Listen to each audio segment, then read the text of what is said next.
Greetings, everyone, and welcome to the 21st edition of the Video History Program of Doylestown Historical Society. My name is Stu Abramson, President of the Society. And before I introduce our special guest today, I need to just say a few things for the historical record. Number one, today is August the 7th, 2014. We are currently located in the Holloway Research Library of the Sid and Sharon Martin Barn. And also, before I go any further, I would like to acknowledge the good works of Jean and David Loston, who are our videographers, and I can't tell you how much I appreciate the help and support of these two people for the Society. Thank you very much, again, Jean and David. With that said, let me tell you a little something about today's interviewee, who is none other than our own Betty Strecker. And I say our own because Betty serves on our board of directors as vice president. She was also around during the founding of the Society in 1995.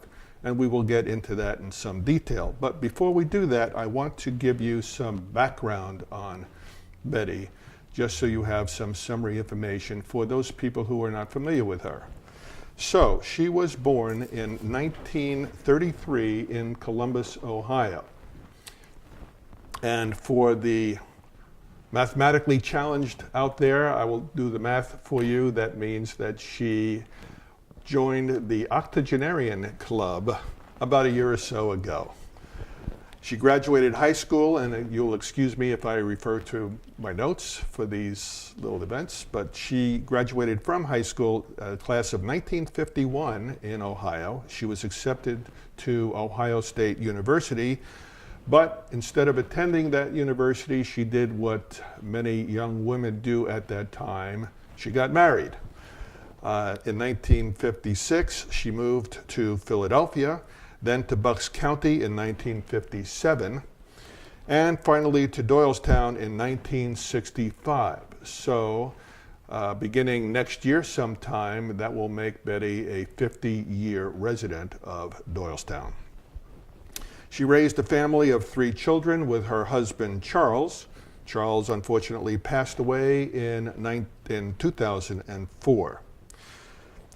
While she was raising her children, she held various jobs in town, most notably with Rutherford Camera Shop and with the Doylestown Hospital. In 1983, she was elected to the Borough Council.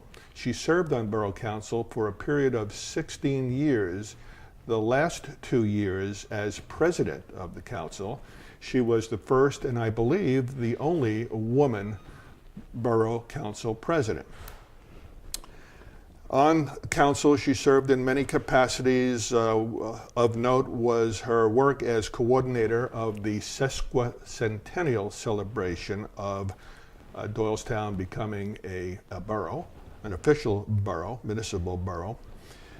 And she also edited the borough newsletter. She was on the revitalization board and served on many other committees.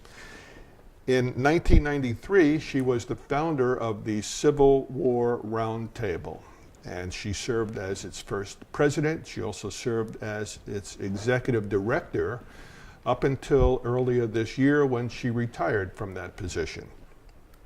As I mentioned, she has been the vice president of our board of directors at the Historical Society since 1995 and served on too many boards and commissions for me to outline them all at this time. So, without further ado, I would like to introduce Betty Strecker. Welcome, Betty. Thank you very much. I'm happy to be here with you all. Good. When you were growing up in Ohio, did you envision at any time that you would be sitting in this situation, being interviewed in the same light as such luminaries as James Michener, Randolph By, and some of those other famous people? Never. Never occurred to you? No. Well, here you are nonetheless, and well-deserved, I might add. So let's cycle back, and you can fill in some of the details. You came to this area in 1951. No, I'm sorry, that was not right. 1956. What brought you to the Philadelphia area? Well, my husband was from Philadelphia, and he thought we would have a better chance of buying a house if he lived in his old home area and got back his job that he had before he joined the military. Mm-hmm. So that brings you to Philadelphia, and then you find your way to Bucks County and ultimately to Doylestown. You raise your family and had various jobs, some of them interesting jobs around town. Well, I worked in Philadelphia at John Wanamaker's in its heyday, and I met some stars down there. I met Shirley Temple, and a number of stars came through the bridal department. Sylvia Sidney was another one. She wanted to buy a gown for a stage production she was working on, so it was an interesting job. Yeah. And then you came to Doylestown. Yes, it was my husband's idea to move to Bucks County. His parents had expected us to live in Philadelphia near them, and he said, I don't want to live in Philadelphia. He says, I want to live in Bucks County. So we moved to Bucks County, and we lived in Lower Bucks for 9 years. And when I first came to Philadelphia, I was expecting our third child, so we had it delivered, and then we moved to our new house. How did you select Doylestown among the various towns in Bucks County? Well, my husband's uncle owned a business on Broad Street down near the new Intel building. Mm-hmm. And he gave my husband a job with them, and he was tired of driving up from Bensalem up here for his job. It was hard on his tires, he said. So he said, well, we'll go up and house look, and that's what we did. We came up and looked for houses, and then we bought a house, and we enjoyed all the rest of the years we had together here. And the house that you wound up in is, what was the address? 197 West Court Street. Yeah, where you remained for about 50 years, right? Well, it's 48. 48. But I'm still living in Doylestown, even though I'm in the township now. But but that's what it was, 48 years. Yeah. So there you are, raising your family. Well, the first thing of note is, when you came to Doylestown, was there any kind of a comparison of Doylestown to the town in Ohio, Columbus? Oh yes, big comparison. It was a small town. It had its own police department and its own mayor, even though we were part of Columbus, Ohio. It was called Grandview Heights, and that's the high school I graduated from, and I got a very good education with that system. Yeah. But you saw similarities between Columbus and... As I say, they had their own police department, their own mayor, they had their own events, and they didn't really have a lot to do with Columbus, except they were part of them. They were a suburb of Columbus, Ohio. Mm-hmm. So there you are, doing what a lot of other people have done and continue to do, raise your family here, and all of a sudden I say all of a sudden, but maybe not so, in 1983, you decide to run for borough council. Well, this upset my husband a lot because he was from Philadelphia, where they got into fights, and he was afraid somebody was going to hurt me. Ah, no kidding. Did anybody hurt you? No, they hit my car, though. My opponent's son bashed my car up and bashed my husband's car up. You're kidding. No, I'm not. It's on a police record. Yeah, really? Yes, they did, just for meanness. This was political retribution. That's right, because I dared to run without permission. Aha. From the executive committee. You're supposed to get their permission to run for any office. Well, that's not me. I can't get permission from anybody to do what is my right as a citizen. Well, of all the time that I've known you, Betty, I would say that statement probably sums up everything I know about you. The positive side, I would say. Oh, thank you. Well, we got our cars repaired, but and somebody also tried to set our front yard on fire. I told my husband, I said, I don't care what they do, I'm still going to run. Well, that's great. And so that brings up another question I had. Aside from those difficulties that you experienced, you were not alone in that you were a female doing things in a man's world at that time. And so I would imagine that that caused you some difficulty as well. Well, Pennsylvania traditionally has the lowest number of women running for public office. Now, that may have changed now, but in my day, they had the lowest number of women in public life. Mm-hmm. You see that changing? Yes. Yeah, for the positive. Yes. Yeah. Okay, so you run for borough council, you get elected to council, you serve for 16 years, and the last 2 as president. Was I correct in saying that you are, at this time, the only woman president of council? Yes, that's correct. That's quite an honor. Well, the men always like to be in control. They like the power.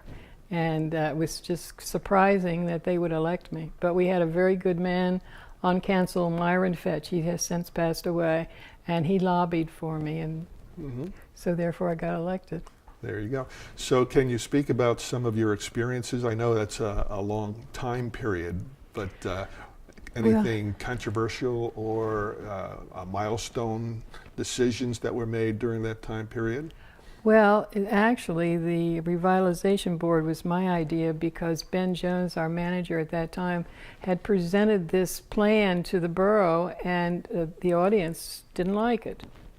And I thought it was a wonderful idea of what to do, put street lights in and all kinds of things that he wanted to put in, and they didn't like the idea. I mean, I could not understand that, so I spoke to him. I said, well, let's form a committee of people in our town who would like to come together and say, this is what we want to do. And we raised money for them and everything to do this. But the background is that at that time, the town was not doing well, right? So you really didn't need... We had a lot of empty stores, and we were trying to promote the town, and this beautification that Ben Jones wanted to do was just in line with attracting people to move here. And yeah. So this revitalization board was formed with you as its borough council coordinator? I was the rep I represented the council, and that's when Ed Lugg was elected president of that. And he also had a co-chair, Linda Franklin, for a while too. So it was Judge Ed Ludwig as president, Ms. Franklin as co-chair. Do you remember any other names of that original revitalization board? No, we had prominent people who were architects, lawyers. We had all kinds of people on the committee. There was interest from the community once we started the revitalization board, because they felt that they would have, whatever they had to say, the council would listen, because it was part of the council to have this committee. Right. So that worked out fairly well, I take it. I don't know if it still exists today or not. I have to ask somebody about that. I think it does exist, yes. And out of that, I guess we can skip forward a little bit and then go back. But while we're talking about the revitalization board and Judge Ed Ludwig, that kind of morphs somehow into the Doylestown Historical Society. Can you speak about how that process worked? Well, a part of the committee, he wanted to have this historical society. He being Judge Ludwig? Yes, Judge Ludwig. And he kept talking to me. He says, Betty, I want you to be on this committee. And I said, well, I'm very busy right now. He said, well, think about it. He said, we need you. And so eventually I gave in and I joined it. So I'm still here today. Yes, you are. And so the Historical Society remained an adjunct to Borough Council as part of the Revitalization Board up until roughly... Well, he broke away. He decided we should break away and buy some property, and that's when we sort of morphed into what we are today. Yes. Okay, so that's how that happened. Yes. Very good for the historical record. And yes, and the property was, the two properties were for sale, the Harvey House and the house that we're in. Right. And so John Rudolph offered to buy the other half so that they could have the house. Yes. And that's how that worked. Yeah. And so that seems to have worked out very well. So now we had, I guess, a three-way partnership between John Rudolph and the bed and breakfast, the Historical Society, and the park in the middle, which is also the property of the Historical Society, but maintained by the borough. So, we have a long lease with them, yeah. and where they have access to that, and they are responsible for the planting and maintenance of them. Okay, so let's go back to your days on Borough Council. So we know about the Revitalization Board now, Okay. but you did other things as well on that board. You were, for instance, the editor of the newspaper for a very long Well, time. I started there a newsletter because I had done a newsletter for the community news, and so I said, well, the borough, if anybody, needs a newsletter. So I did the first few, and then they came to me and said, this should be done by borough staff, and then they took it over. But they pretty much followed what I had set up originally. And that newsletter, I think, has won awards as being one of the best town or borough newsletters in the state. It's an excellent newsletter. Well, I made a lot of friends, people who wanted to get the summer program over at the park and so forth. We put all the programs in so that the local people would know what was available for their children. And of course, that now has extended to the higher tech business of emails, which the borough supplements the newsletter with a very active email program now, so they get to the residents in various ways. Oh, I'm still on their list. They still, so when there's a street closing, I know it because I'm still on their list, Me even too. though I don't exactly live in the borough anymore. But it's interesting to see that. Oh, yes. And you get a pretty good shot of confidence that the borough leadership has its residents in mind. That's right. Yeah. In addition to that, you served as the chairman of the Sesquicentennial. That's right. That's 150 years for those who we're going to Google that number, that word. I meant to bring my book, but I forgot it. I left it home on the table. That was quite an event. We had something every month of the whole year that we were celebrating. We planted a tree, and we did something out at Font Hill, and we did something every month. But the most amazing thing that happened was they let me open a store in Borough Hall where Shirley is now. Shirley being the secretary. Yes, they let me open a store there. And so, I found a potter who made us original material, all kinds of things. Christmas ornaments for your tree, and they had like a beer thing that you could buy, and they had all kinds of things this potter made for us, and we sold them in the store. And Wilma Riza also made some maps that we put in the store too. Well, we should mention that Wilma Riza, who was Betty's friend, I guess she died several years ago, was also known as Doylestown's historian. Yes. Very well respected individual who, you may not know, her 100th birthday would have been next year, 2015. Did you know that? No, I didn't, but she died, I think, in '93 at 72. Okay, well, I didn't work out the math, but it sounds right that next year would be She her was my friend. She came to me because the Intel would not hire her for an article. Like Lester Trock had an article, and she wanted them to hire her for an article, and they wouldn't do it. So she came to me, and she said, I want to write for the Doylestown Community Association newsletter, and she did. I said, sure, that's fine, but I said, remember, I'm going to edit it. And she says, well, she didn't like that very much. She didn't like being edited. So I said, well, it's just simple things like spelling and punctuation and stuff like that.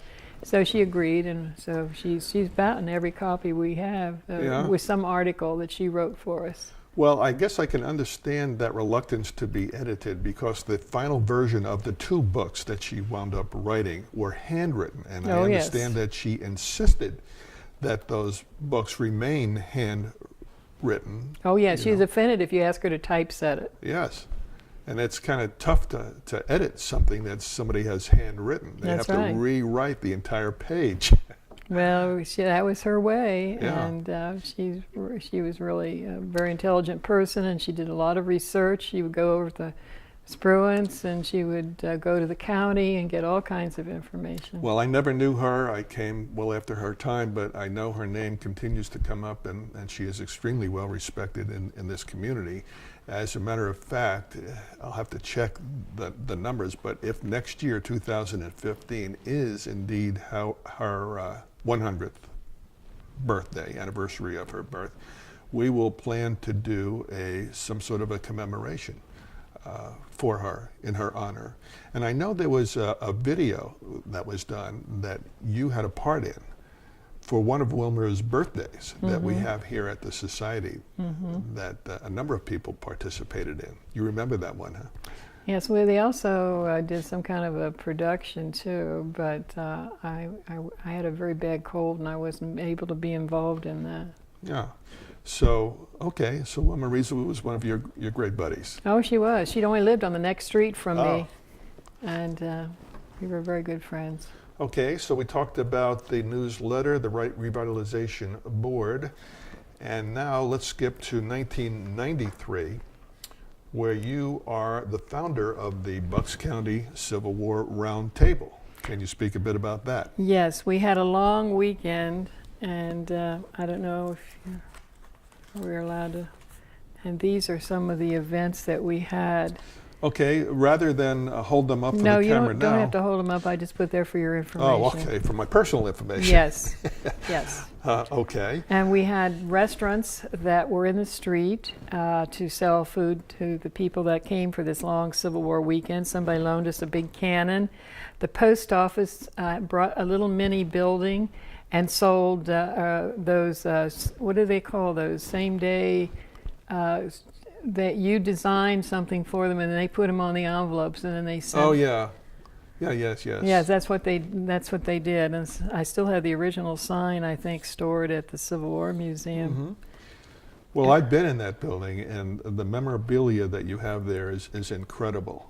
Thank you. It's in a very historic house on Broad Street, Ed, and it's open on Saturdays. Yeah, Saturdays. We've tried Sundays. See, parking is not really good. Well, don't say that. We're trying to give you a little plug here on camera. So. But it is something well worth visiting, I can tell you. And they have people there who dress up as Civil War people. You actually do reenactments. Well, we don't really do reenactments. Our people they do impersonations. Of one is Mr. Ned Reap does, Mr. Fretz, who worked for W.W.H. Davis as a printer when Mr. Davis owned the Democrat. We're going back in time some now. Now the time period is around early 1800s, right? The time of Fretz and W.W.W. Davis. I don't have that date. I'm sorry to say. You're probably as close as I could get to it at this point. But they do impersonate some person from the Civil War, and then they do the tour of the house. Dick Nettenreep, in fact, impersonated Lieutenant Fretz for us at the Historical Society as part of the bicentennial celebration. And right out here in our park, we had, we must have had close to 100 people, I think, at that event. Now, Mr. Fretz is buried in Doylestown Cemetery, and Dick Nettenreep and Mike Smith, they do cemetery tours. And they always point out Mr. Fretz. Right. So he has become a minor celebrity of note as the Civil War era because of people like Dick Nettenreep. Nettenreep. Yes. R-I-E-P. Yes. But Mr. Fretz was a single man, and he lived in Philadelphia for a while too, but he had a lot of involvement in Doylestown because of working for W.W.H. Davis. So you have invoked that name a couple times now, W.W.W. H. Davis. I may have William Watts Hart Davis. Okay. Was a real luminary of early Doylestown days. He wound up being a general. He led a brigade, a regiment, I should say, which he formed, called the 104th Regiment. Correct. And that regiment saw a lot of active fighting during the Civil War. Right. When he came back here. And Davis himself actually had a stint in New Mexico, where was he the governor of New Mexico? Well, I think he was temporary governor out there for a while, but originally he had another title, commissioner or something. I think when he was first sent out there, there's a book he wrote, Gringo. El Gringo. Gringo, yeah, about his adventures out there. Yeah. A lot of Civil War soldiers went west Mm-hmm. to find their fortune, as they said. Yeah. Well, he eventually came back here, Mm-hmm. and at one point in time, I think he was a printer, was he? Well, he owned the Democrat. Owned the Democrat, And which eventually became the Doylestown Intelligenza. Well, I don't know about that. I think it kind of, they were Morphed into it at some point in time. Okay. Well, I'm not sure of which building that the Democrat was in, but in those days, the Democrats, as in my day when I ran for public office, you almost had to be a Republican to get elected. Is that right? Yes, and in those days, the Democrats weren't a great power either. Mm-hmm. But that's why he had the newsletter or the newspaper to tell the Democrat story. You Well, know? he certainly was a force in this town. Oh, yes. And wrote a great big book on the history of Doylestown, which I think is still considered the Bible of Doylestown, early Doylestown days. But in addition to all of that, he was responsible for building the monument that sits in the center of town, in fact, in Monument Square. Museum, and also he built Font Hill, and he built Font Hill? Uh-huh. Davis did? Yeah. Really? Yeah. No kidding. Well, but that's my understanding that he did. That was his home. That was his personal home. No, are you sure you're not mixing him up with Henry Mercer?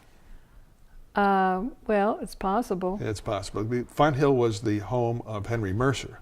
Yes. Yeah. So, but I don't think they were contemporaries, but they were both luminaries Yes.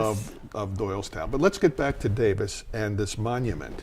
Well, he also is the one that put the Bucks County Historical Society together. Yes. And in the early days, only a few people went to the meetings, but eventually, over the years, it's built up. It's quite sizable today. Yes, it sure is. But the monument, which is an obelisk, which is in the center of town, just outside the courthouse, is one of the iconic structures of Doylestown, along with the Art Deco version of the County Theater and a few other things that we have going here in this town. Originally, that monument was supposed to be placed in the cemetery, but he waited so long to have the board of directors of the cemetery approve it that he built it in the center of town, which I think was a better spot anyway. Seems to be. But you had a hand in that monument yourself, right, at some point in time? Well, we sort of worked with the borough to take it over to beautify it because it wasn't real beautiful. You know, they had these shrubs around them, like a hedge around. It was really ugly. So, and the borough's been very supportive, and they've made some improvements on the monument grounds around it. Mm-hmm. And you were also responsible for some of the refurbishment of the obelisk itself, right? The cleaning of it? Oh, yes. I hired somebody to clean it, raise the funds to pay for it. Do you remember how much that was, by the way? It wasn't a lot of money. It was a few thousand. But at that time, which is what, early 1990s? I don't know if I've got that. Well, okay, but it was several $1,000s probably that you had to raise to refurbish that, and it certainly stands out. You go by that, and it's just a gleaming monument. It really is. Well, it may in a few years need another cleaning. I don't know, because with all the car exhaust, it's hard on it, and so I also had the gold replaced on the shield that says 104th as a shield on the front. And that's holding up very well. Well, good. Yeah. But it's interesting that you note about the car exhaust being a potential problem, a real problem. Well, that came out on Borough Council when we always had to replant trees because they were dying. But it brings me back to the time, which I read about, of the early days prior to automobiles, when there were horses and there were different kind of nuisance at that time, and that was the time of dirt roads, and yes. that was the time of the beginnings of the VIA. Yes, I was a member of the VIA for a number of years. And let's explain what that is. The VIA stands for Village Improvement Association. Right. It is an all-women's group. Started in the 1890s, and they were very active in working on the town. They had a water truck go on the dirt roads and wet it down so it wasn't quite so dirty. Yeah. That was the first step. But that brings me to mind of another Wilma Reeser story. She was a kid here in town. They had these dirt roads, and they decided to oil them down and put the first blacktop down, and she fell in it. Did she really? And she had stuff all over her, and they got her out of the road. She was tarred, but not yet feathered. Right? Not yet feathered. So they took her home and put her in the bathtub and scrubbed her till she said her skin was raw to get that stuff off of her. Wow. But I remember she told me. I me wonder this. if she put that in any of her books. Oh, I imagine she did, because that left a lasting impression with her. I'll bet it did. Okay, so now we have the monument all beautified. You're in the round table of the Civil War. You served on many other boards and civic associations. Anything else, Betty, come to mind? Well, 95 to 97, the Citizens of Bucks County World War II Commemorative Committee was formed. And one of our members made this for all the committee members with our name on it and what it was. And this was the symbol that we had built on the county grounds to represent the World War II. Right, which is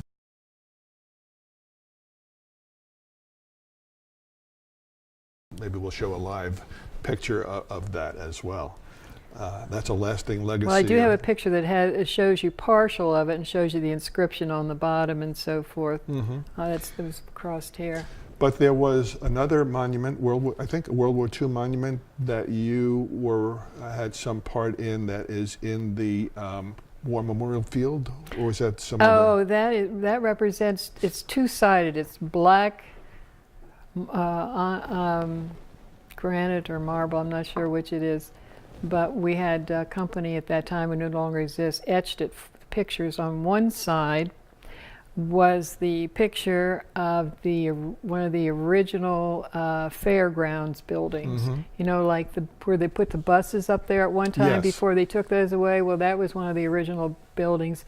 But we had another building that we used for a pattern for one side, and the other side is to memorialize Camp Lacey, where the 104th was camped out.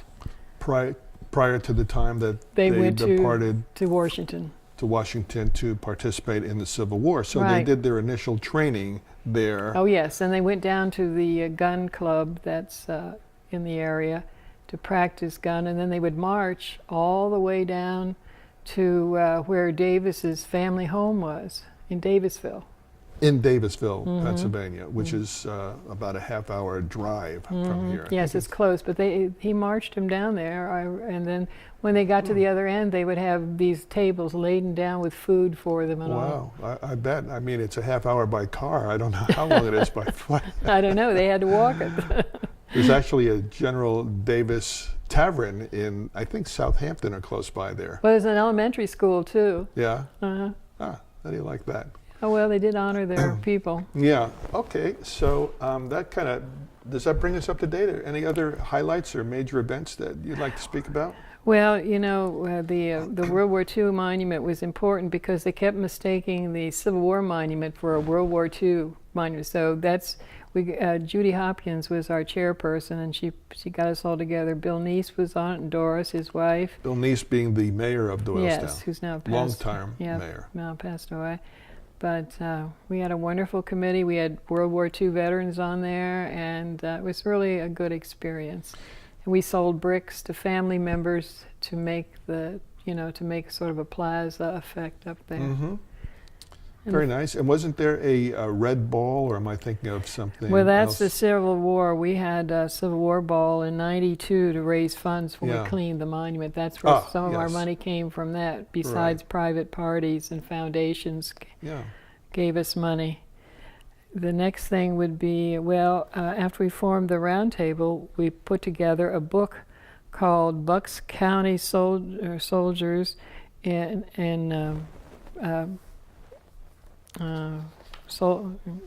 don't think I got that quite right. Should be Bucks County Soldiers in Civil War soldiers in Bucks County cemeteries. That's it. That's Right. it. I didn't write it. I didn't do it correctly here. So that was Doris Anise was the one that got in her car and drove around to all kinds of cemeteries to find out what Civil War soldier was buried there. And we do have a book that we sell. It's a paperback. It's, standard 8.5 by 11. And they really worked hard. They even went to the old farm, some of the old farm cemeteries to see if there was any Civil War soldiers in those. Well, I understand now that they're uncovering information about residents, so to speak, of the cemetery that of note that they had no idea. Yes, that's a tour that the cemetery puts on too. Plus, I don't know how many tours they have. They have different tours, and the Civil War is just one tour that they have. Mm-hmm. Okay, so I see here on your paper a Milton Rutherford retrospective. What's that about? You were the chair of that committee. Yes, that was the first display that we had, and he in the borough. Well, no, it was in this building. Oh, you're talking about in the house, actually. Oh, I see. Yeah, yes, in the it Historical was Society. our first try at Right. doing a celebration of somebody. Yes. And they loaned us all kinds of pictures, and we made a... We should say that we're referring to the Rutherford Camera Shop, Right. which has been in business, I would imagine, since the 1930s. Since he graduated from high school, he started out. That was not the original position. He was down further, closer to the movie originally when he started, and then he moved up. We're talking about Milton Rutherford, yes. His son, yeah. his two sons run it, and I was his bookkeeper, general. All I did, waited on customers and everything. But yeah, but Milt Rutherford became the photo historian of Doylestown, along with his wife Jean. Jean is still with us. She is in her 90s, early 90s, I think, at this time. And the two sons are Bruce and Lee Rutherford. Yeah, terrific people. And they have two girls too. That they live somewhere else. And so they still show Milt Rutherford's slide show. Well, that's a story there, is because I asked Milt to do that show. Is that right? Yes.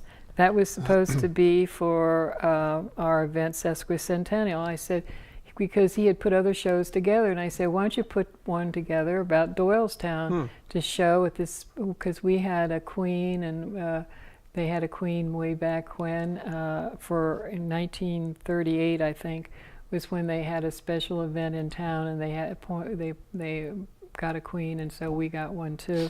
And the old queen showed up, to tell us about what it was like in '38. Yeah. And so it was very interesting. So you were actually the force behind that slideshow. Yes, I asked him to do this, and first he says, well, I don't know what I can do. I don't know if I can do it or not. And he and Lee put it together, and they've been showing it ever since. They have been. As a matter of fact, I guess it was Bruce who videotaped one of those performances, so to speak, and we used that in the bicentennial celebration, the county seat celebration. And I remember we showed it at the county theater, Bruce did, to a sold out, we didn't charge anything, but a filled up auditorium. It still makes you feel good about having everybody there in the seats, It made us feel very good. As a matter of fact, it was sold out, and we had enough time so that we had a second showing of it several hours after the first one ended.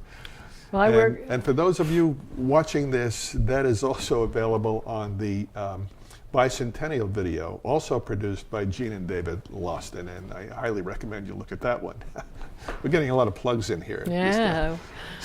Well, I worked for Milt for 18 years. Wow. And I worked with Lee. Bruce didn't come on until I retired from there because I really wasn't needed anymore. They had enough between the two boys to handle. I did the books and I sold and salesperson, and I did letters. If he needed letters written, I just a little bit of everything. But when Bruce come on board, then I left, and Bruce may not remember about that slideshow, how it originated, but I'm sure Lee remembers. Well, he will know if he looks at this video. Yes. Okay, so that brings us to your last item here, which is the refurbishment of the reception room of the Doylestown Historical Society. And I do have a little bit of background there. And that concept originated with me after a visit by me to the Civil War Museum, and I was really impressed by your reception room there. And it just had a great feel to it. Not everybody agreed, by the way, with this concept, but we pressed on anyway, and you chaired that project. And we had members who donated money to pay for the furniture and everything, so it really worked out great. It did, and we're getting a lot of compliments, by the way, now 2 or 3 years after the fact, and that's a terrific. Well, that's one thing they liked from the museum. You know, when they came to visit recently, they liked that room. I said, well, if I had a little more money, I could do more.